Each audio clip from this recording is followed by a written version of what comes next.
Hi.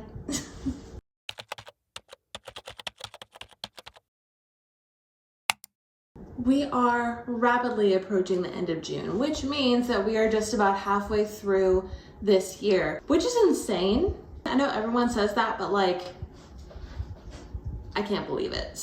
But I thought it would be really fun to do a little bit of a mid-year book check-in, book tag, go through the good, the bad, the ugly when it comes to books for the first half of 2024, and just see how my reading year has been so far. I feel like I've had a pretty good reading year so far with both the number of books, the quality of books, and I'm very excited to continue this year. But let's get into a few categories, questions, topics to cover for what I've read so far this year. So for number one, favorite book you've read this year so far. So for my favorite book that I've read this year is Just for the Summer by Abby Jimenez. In this book, we are following two characters. We're following Emma and Justin, who meet on this Reddit thread.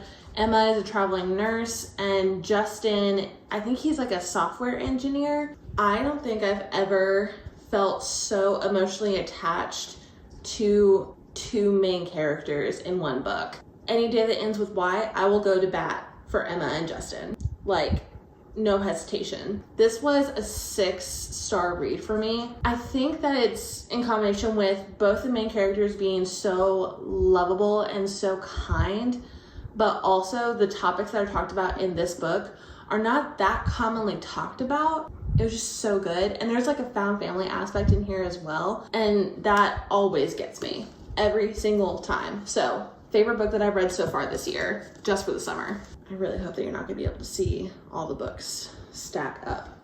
Also, this is my third time trying to record this video. The first time I recorded it, edited, everything, it just refused to export. I guess something in the file was corrupt. And then I just tried to film it again, and then my phone that I record most of my videos on, it ran out of storage. After I had filmed for like 15 minutes and it only captured 4 minutes.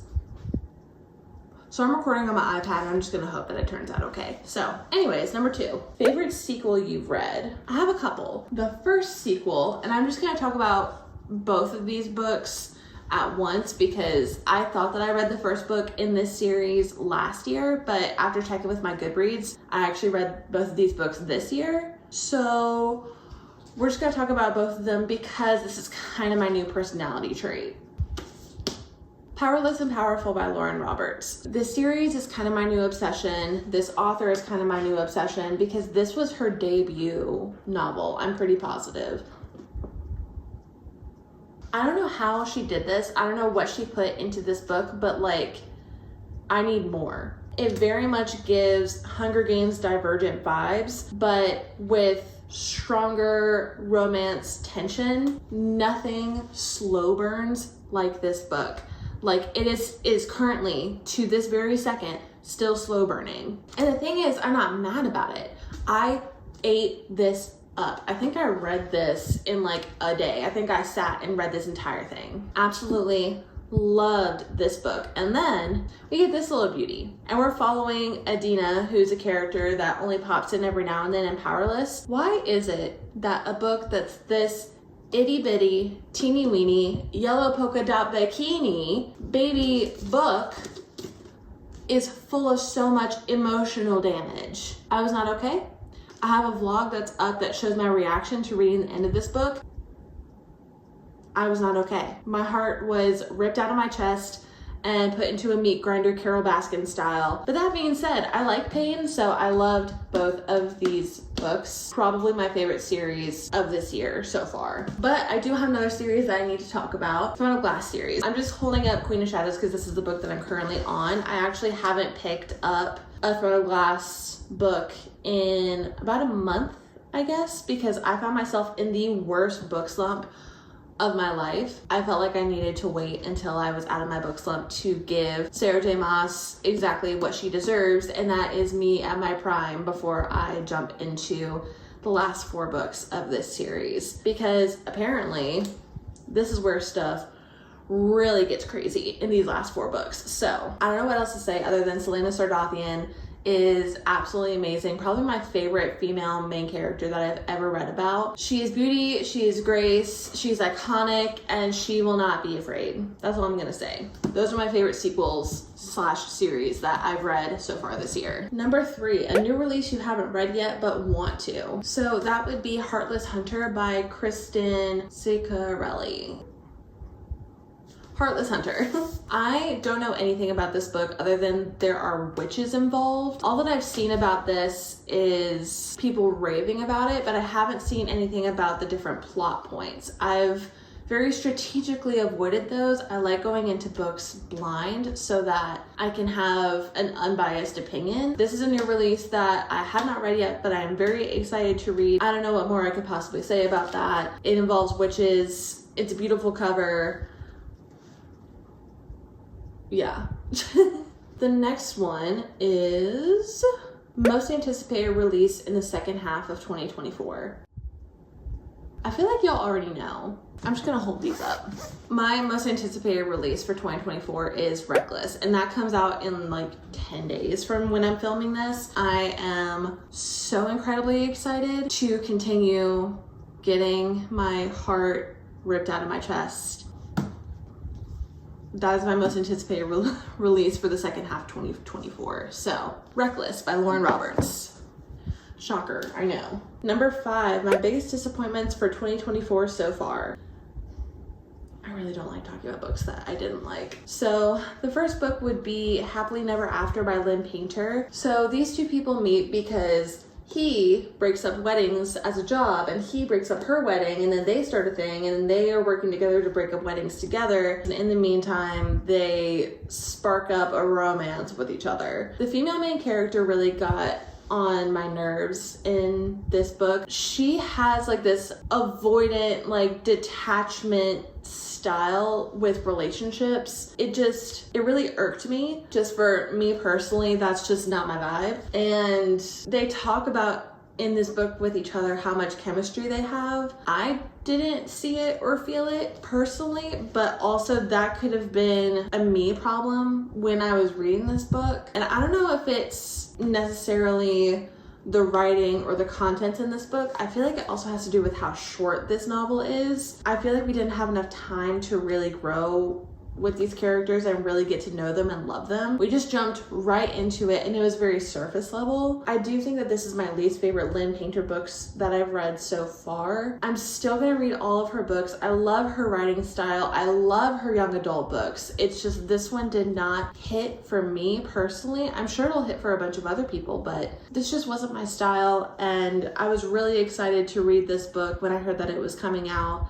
And that's probably what makes it one of the biggest disappointments, is that it didn't hit like I was expecting it to. That's the first one. And then the second book is A Fate Inked in Blood by Danielle L. Jensen. So with this book, I didn't know about it like for a long time before I actually got my hands on it, like I did with Happily Never After. This book was all over my TikTok and Bookstagram, and I heard so many people say this is like the new fantasy book, like it's so good. And I was like, I need that in my hands right now. I don't know if you can see, I tapped it a ton. While I was reading it, I was having a great time, but then when I stepped away from it, I was like, what just happened? With this book, it's such a cool environment and premise. It kind of revolves around Norse and Nordic mythology. There's like Loki, Odin, Thor, like all of those gods, and there's different powers. It's very cool and it's a beautiful concept. I keep getting tripped up with the plot.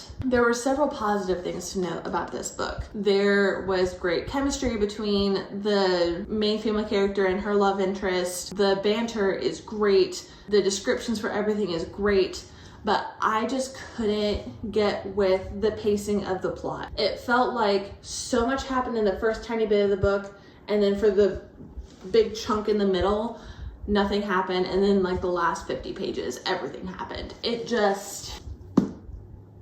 I felt like I was getting reading whiplash with this book, and all of the positive notes that I have for this, for me, it was just overshadowed by the plot pacing. That could completely be a me problem. I'm 100% willing to reread this at a different point in time. Go into it kind of with a different mindset than when I first read this, but I am going to continue reading the series because I do want to know what happens. But I was disappointed with how much hype was around this book, and I was expecting it to be absolutely incredible, amazing, 6-star read, but it just wasn't that for me. It just goes to show how like personal reading is and how individuals react to books differently. Every person can find a book, but a book does not fit for every person.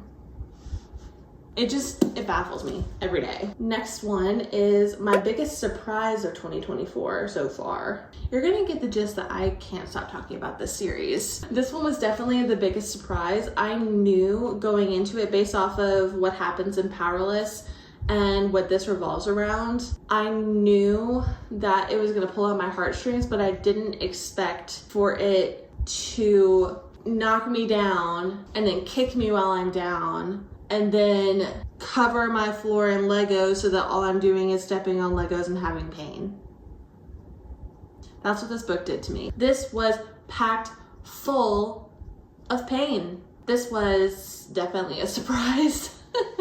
I knew it was going to be great, but I wasn't expecting it to hit me as hard as it did. When I first read this, I gave it a 4-star because I was like, oh no, I gave it a 4.5 stars because I was like, I feel weird about giving a novella 5 stars. Over time, I was like, okay, stop being picky, and I gave it a 5-star because I still haven't stopped thinking about it. So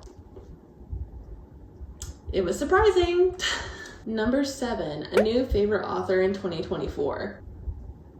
If y'all don't know who it is by now, at this point in the video, I don't know what to tell you. It's Lauren Roberts. I don't know what else to say.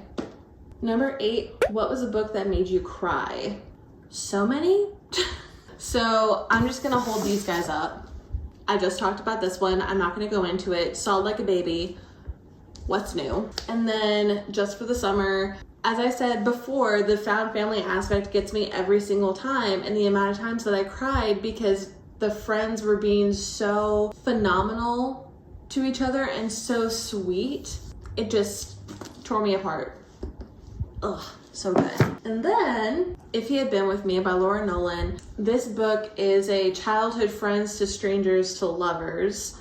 And in the first couple of pages, you find out about this tragedy that happens. And the entire book, you're like, oh, they're so cute. I love them. Oh, they're together now. Oh, great. And then bam. You know what's happening and you just are wanting so badly for it not to happen the entire book. And it just rips your heart out at the very end. This one got me good. Then we have Love in Other Words by Christina Lauren. So this book is similar to If He Had Been With Me because they're childhood friends. And then something happens, they don't talk for 10 years, and during this book, we're trying to find out what happened between the two of them. When I found out what happened, it was the combination of things that really, it really hit different for me. And there were just some lines that really, it wrecked me because of some personal parallels that I had with some feelings that were happening in this book. It ruined me, so.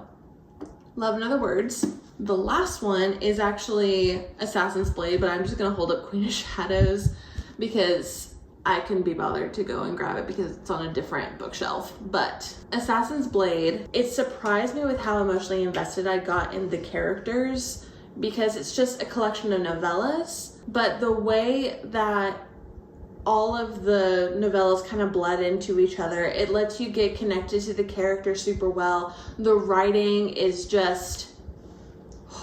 No one's surprised though, because Sarah J. Maas is like a wizard. That book got me so connected to the characters so quickly. It ripped my heart out. It truly did. I feel like I'm saying that phrase a lot in this video. It's the most accurate phrasing, so we're just gonna roll with it. But yeah, Assassin's Blade. Okay, number 9, a new favorite book to TV show / movie adaptation. I actually don't have one right now, but I may or may not be in the midst of filming a reading vlog that could result in having a new favorite TV show to movie adaptation, or book to TV show / movie adaptation. Stay tuned. Number 10, the most beautiful book I've bought/read this year. So the first one is Emily Wilde's Encyclopedia of Fairies. This is just such a cutie little book. Fall vibes, very magical, very fairy tale.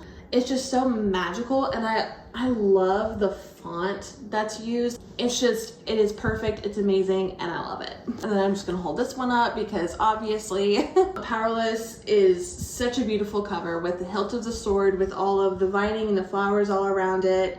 It's beautiful, it's epic, it's elegant, and I just absolutely love it. And then inside on each of the chapter pages, they have like these little embellishments on the page, and I love little details like that. Powerless. And then the next one is A Fate Inked in Blood. So you're probably thinking, Lauren, why do you have 2 copies of a book that you didn't really like all that much? Well, when I first got this book, it was through Book of the Month, and this is the book that I actually read, and you can see the cover is absolutely gorgeous, even on the Book of the Month copy. I saw online after I finished this book, by the way. This just shows you how much I love this cover and this book design. After I finished this book, I saw online what another edition of this book looked like. I went to Barnes and I tracked this mother effer down. So it's very similar to the Book of the Month one. It's the same artwork, but there is just some depth and dimension to it, and it's shiny. But that's not what sold me. This is what sold me. The blue metallic sprayed edges. This is just such a gorgeous book. Same thing on all of the chapter pages. There's like these embellishments. Can't tell if those are dragons or something, but it's just such a beautifully designed book, and I absolutely love how gorgeous this is. This is probably the most beautiful book that I've bought this year so far.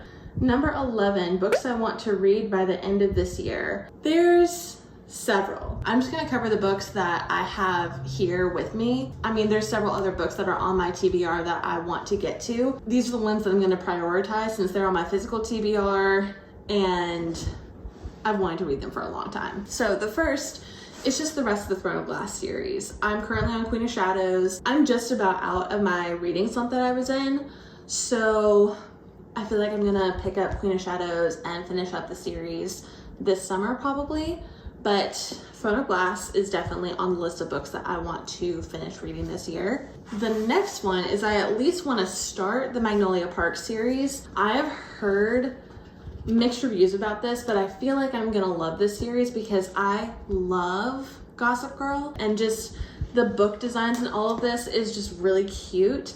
I have the entire series. Haven't read a single word of it, but I have all the books, so excuse me. But yeah, I definitely want to try to start this series this year. If I can start it this summer, that'd be great.